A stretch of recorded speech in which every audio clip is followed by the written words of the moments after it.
What up, YouTube? Tim Moose here. Since I just did my review for the first Paul Blart movie, I decided to kill two birds with one stone and do a review for Paul Blart Mall Cop 2. Now, I will say this right now. It's not as good as the first Paul Blart. I really adore the first one, but the sequel is not as good as the first film. Sadly, got 5% on Rotten Tomatoes. Ooh, did not do so well with critics. But I still got a kick out of it. You know, this film took place about 6 years after, the original film, and it's, 6 years after he saved the day at the beloved New Jersey shopping mall. And so, security Paul Blart, played by Kevin James, is taking a well-deserved vacation. He's actually going to having a expensive paid trip to a security convention in Las Vegas. And he decides to take his daughter, Maya, played by Austin Alley actress Ryan Rodriguez, with him along. And he ends up, uncovering a criminal threat to the hotel, and he springs into action and should take them down.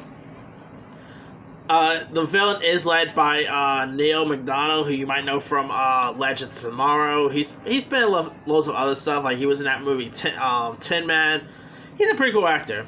You also had David Henry was also in this from Wizards of Waverly Place fame. Danella Alfonso was in this. Gary Valentine, the late Shirley Knight was in this. You also had Nicholas Turturro from Blue Bloods fame. D.B. Woodside, Anna Gasteyer. You had Boss Rudin. Lonnie Love was in this. It's like I said, it's not as good as the first film, but I still got a kick out of it. I did like the one of the really interesting parts is definitely the father and daughter dynamic chemistry between Kevin James and Randy Rodriguez.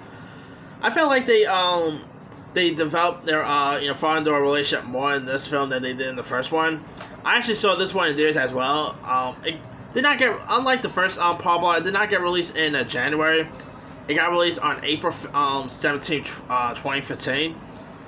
And I got a kick out of it. I thought it was as fun. The Vegas scenes was pretty cool. Once again, he is on his Segway because you can't have Paul Blart without his Segway. But yeah, I still got a kick out of it. Obviously, they're not do so well with critics. Like I said, it has that 5% Rotten Tomatoes. And this was not directed by Steve Card. It was directed by Andy Fickman, who's directed some other pretty decent stuff. Andy Fickman directed that Dwayne Johnson movie, The Game Plan. He did You Again. He recently did that John Cena movie, Playing with Fire. He has an interesting resume. But Paul Blart 2 is a really fun one. I'll even be down to see a Paul Blart 3. I'm not lying. If they announce a Paul Blart 3, I'm down for that one. But the second one did not do as well as the first film. It made about $107.6 million. Did okay, just not as good as the first one. But anyway, the movie came out about 9 years after the original. So yeah, I don't think a lot of people was even hammering for another Paul Blart. This is seriously sequel they should have made like in 2011 or 12 or something like that. But hey, it's still pretty. I still got a kick out of it. Anyway, let me leave you guys. Have you ever seen Paul Blart 2? If so, what you thought of it? Did you like? Were you a fan of it? Were you not a fan of it? Which Paul Blart do you prefer? Do you prefer the first one or the second one? And would you even be down to check out a third Paul Blart film? Drop a comment below. Don't forget to like, subscribe, hit that bell for more notifications. This is Tim Moose signing out.